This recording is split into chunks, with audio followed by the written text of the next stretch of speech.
यानी कि शादी जैसे पवित्र रिश्ते को लोगों ने एक मजाक बना के रख दिया है। यानी पुराने टाइम में जो शादियां होती थी, जो शादी में जो बंधने वाले जो जोड़े होते थे, उनकी एक भूमिका होती थी, उनके बीच में एक रिश्तों का अच्छा बंधन होता था, दो परिवार है वो आपस में जुड़ते थे। उसको लोगों ने इस हद तक बना दिया है कि जैसे शादी ना होकर एक समझौता हो रहा हो, यानी किसी चीज को खरीदने की डील हो रही है। तो मैं आपका होस्ट एंड दोस्त BL लूणा मेरे YouTube चैनल मोटिवेशन टाइम में आपका हार्दिक स्वागत करता हूं।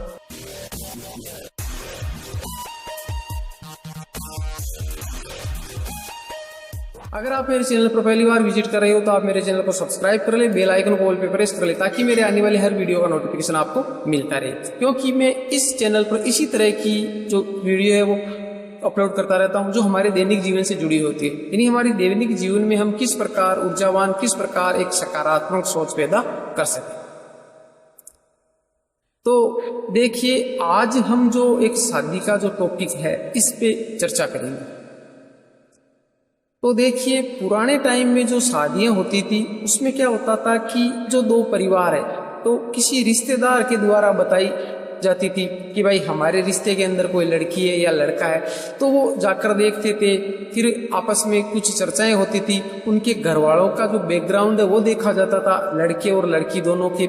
लड़का क्या कर रहा है, क्या नहीं करना, कैसे उसके लक्षण है, कैसे इसके दोस्त है। कहने का मतलब चारों ओर का जो माहौल देखकर फिर शादियां तय होती थी, ठीक है। और उसमें क्या होता था कि दो परिवार वो आपस में जुड़ते थे, एक दूसरे के रिश्तेदार को वो अपना रिश्तेदार समझते थे, एक दूसरे के दुख दर्द को अपना दुख दर्द समझते थे। इस प्रकार शादियां होती थी। वहां से ये चलकर शादियां, जैसे मान लिया कि चलन चलता रहा और वो प्रेम विवाह में बदल गया। यानी ज्यादातर आजकल प्रेम विवाह वाली शादियां होने लगी, यानी जो अरेंज मैरिज है उसको कम महत्व दिया जाने लगा।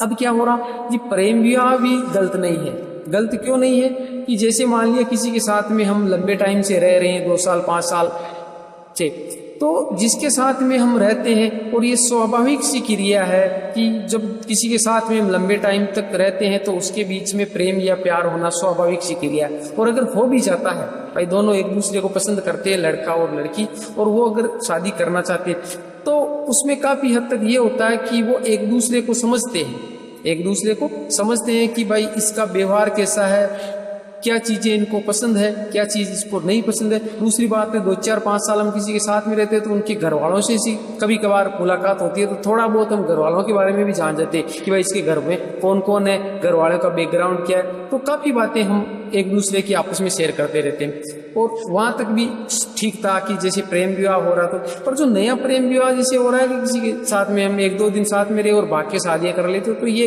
गलत है। इससे ज्यादा गलत है कि जो मैरिज ब्यूरो में जो शादियां हो रही है वहां पर तो शादी का कोई मतलब ही नहीं रहा, यानी वो सारी हदें ही पार कर दी। क्या होता है कि जब लड़के और लड़की दोनों को आपस में बुलाया जाता है, दोनों की जो प्रोफाइल चेक की जाती है, तो उनसे जो बातें होती है, यानी लड़की वाले या लड़की की डील क्या होती है, लड़का कितना कमा रहा है, ठीक है, लड़के के पास में कितनी संपत्ति है, लड़का गवर्नमेंट जॉब में है नहीं है। यानी कहने का मतलब ऐसे बेहुदा जो क्वेश्चन एक शादी जैसे रिश्ते में नहीं होने चाहिए।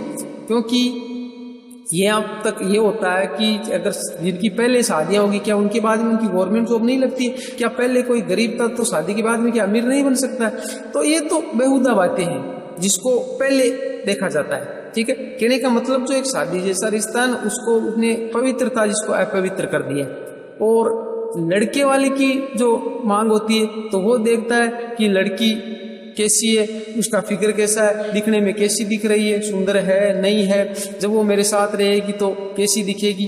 दूसरी बात ये डीलें होती है कि शादी के बाद में अगर किसी लड़की से या किसी स्त्री से मेरा कोई फ्रेंड है जैसे मान लिया, तो उसके साथ में मैं कहीं घूमने जाऊं और जाऊं तो आपको किसी प्रकार की आपत्ति नहीं होनी। इधर लड़की वाले यही बोलते कि हमारी लड़की के अगर कोई दोस्त है तो वो अगर उसके साथ में जाए तो आपको तकलीफ नहीं होनी चाहिए। लड़कियां बोलती है कि शादी के बाद में अगर कभी मेरा मूड नहीं हो तो आपको खाना बाहर से लेके आना पड़ेगा। यानी कहने का मतलब ऐसे ऐसे जो शर्तें रखते हैं, जैसे कोई शादी न करके, जैसे मान लिया कि हम एक प्लॉट खरीद रहे हैं और उस प्लॉट खरीदते हुए हम शर्तें रखते हैं कि जैसे हमने प्लॉट लिया तो बोलते हैं कि हमारा प्लॉट है, उसके पड़ोसी कैसे है, उसका फ्रंट कैसा है, सामने रोड कितनी तरफ लगती है, दूसरी बात हमारे प्लॉट से इस हॉस्पिटल, स्कूल, बैंक इसकी दूरी कितनी, ये डील वहाँ सौदा होता है वहाँ होती है। तो वो सौदा अलग चीज़ है और एक रिश्ता अलग चीज़। तो लोगों को पता ही नहीं है कि हम सौदा कर रहे हैं या रिश्ता कर रहे हैं। ठीक है,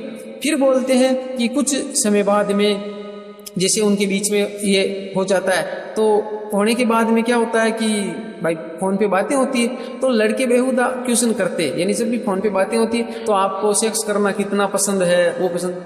तो उस हवस के पुजारी को ये कौन समझाए कि ये जो तू बातें कर रहा है ये बातें रिश्ते वाली नहीं है।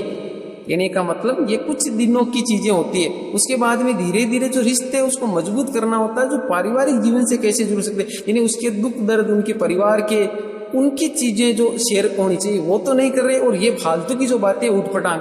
तो इसमें क्या होता है कि जैसे ही शादी तय होती है, तय होने के बाद में शादियां होती है, और शादी होने के बाद में कुछ महीनों या कुछ सालों बाद में उन दोनों में मनमुटाव होने लगते, क्योंकि जो शर्तें थी वो शर्तें धीरे धीरे पूरी होने लगती है। और वो शर्तें पूरी होने के बाद में क्या है कि वही जो भी बात थी कि जैसे प्लॉट हमने खरीदा, तो जिस प्रॉपर्टी डीलर से हमने प्लॉट लिया था, तो अब जरूरी नहीं है कि उनसे हम रिश्ता रखें या नहीं रखें। कहने का मतलब हमने प्लॉट खरीद लिया और हमारा काम, कोई पैसे दे दिए, रजिस्ट्री भी सारा काम हो गया, उसके बाद में हम उनसे रिश्ता रखें या नहीं रखें कोई मतलब नहीं है। परंतु जब रिश्ता बना रहे हैं तो उस रिश्ते में हम एक दूसरे के परिवार से आपस में जुड़ रहे हैं, तो हमारे बीच में वो एक दूसरे की जो भावनाएं वो मैच खानी चाहिए, एक दूसरे के विचार वो मिलने चाहिए। तो जो वर्तमान में जो शादियां हो रही है उनमें उनके परिवारों से कोई मतलब ही नहीं है, यानी उसके परिवार में क्या दुख दर्द है, कुछ है नहीं है, कोई मतलब नहीं है। हमने बोल दिया ना कि भाई हमारे को इतना दहेज आपको देना चाहिए,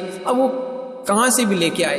अब यार आप शादियां कर रहे हो या उससे कोई सौदा कर रहे हो, अब वो जैसे मान लिया कि इस कंडीशन में नहीं है, तो उस दहेज के चक्कर में वो किसी से उधार लेके आता है, कर्ज में डूब रहा है, तो आपका वो रिश्तेदार है और उसको आप इस हालत में लेके जा रहे हो। फिर आप बोल रहे हो कि यहाँ आने के बाद में लड़कियां हमारी इज्जत नहीं कर रही, वो नहीं कर, और लड़कियां ये देख रही है कि उसके पास में पैसे है या नहीं है। वो तो बोल रहे कि हमने डील की थी, नहीं आपको बताया था ना कि शादी के बाद में मेरे को 10,000 रुपये प्रत्येक महीने देने हैं खर्चे के, तो आप तो दे ही नहीं रहे हो। तो उसको समझना चाहिए कि भाई इसकी कंडीशन अभी है या नहीं है, किस परिस्थिति में जी रहा है। तो इसीलिए ये जो शादियां ना, जो आजकल के जो रिश्ते, उस रिश्ते में दरार होने का मोटा जो रीजन है वो यही है। कहने का मतलब एक दूसरे को समझने की जो क्षमता वो खो चुके हैं लोग, बस उनको तो सिर्फ अपनी जो चीजें हैं ना वो पूरी करनी, जो आवश्यकताएं हैं वो पूरी होनी चाहिए, बाकी आगे वाला कैसा भी हो कैसा भी नहीं हो। तो जो वर्तमान जो शादियां हैं इसको चेंज करके जो पुराने टाइम में जैसे हो रही थी, एक दूसरे के जो रिश्ते हो रहे थे उसको आपस में समझ रहे थे, उस प्रकार का अगर माहौल वापस क्रिएट होगा तो ही जो वर्तमान जो शादियां हैं वो अपने लास्ट मुकाम तक पहुंच पाएगी। वर्तमान स्थिति जिस प्रकार चल रही है उस प्रकार से तो जो शादियां हैं ना ये ऐसे चलने वाली नहीं है, यानी कुछ समय में बाद में भी लोगों के बीच में मनमुटाव आ रहा है, और फिर यहाँ तक हो जाती है कि लोग उस शादी को तोड़ते तो नहीं है, पर कहने का मतलब छोड़ते भी नहीं है। वो जो एक वो डायलॉग है ना कि सनम हम तो डूबेंगे पर साथ तुम्हें भी ले डूबेंगे, तो इस कंडीशन में आ जाते हैं कि ना तो दूसरा कुछ करने के लायक रहता है और ना ही वो छोड़ के जा रहा है, एक दूसरे को आपस में बंधे हुए रखते, ना तो बंधे हुए और ना खुले हुए।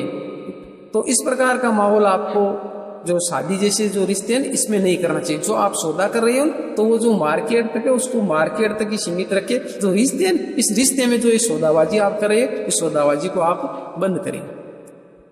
तो इसी एक नई सोच के साथ में मिलते हैं अगली वीडियो में, तब तक के लिए जय भीम जय भारत।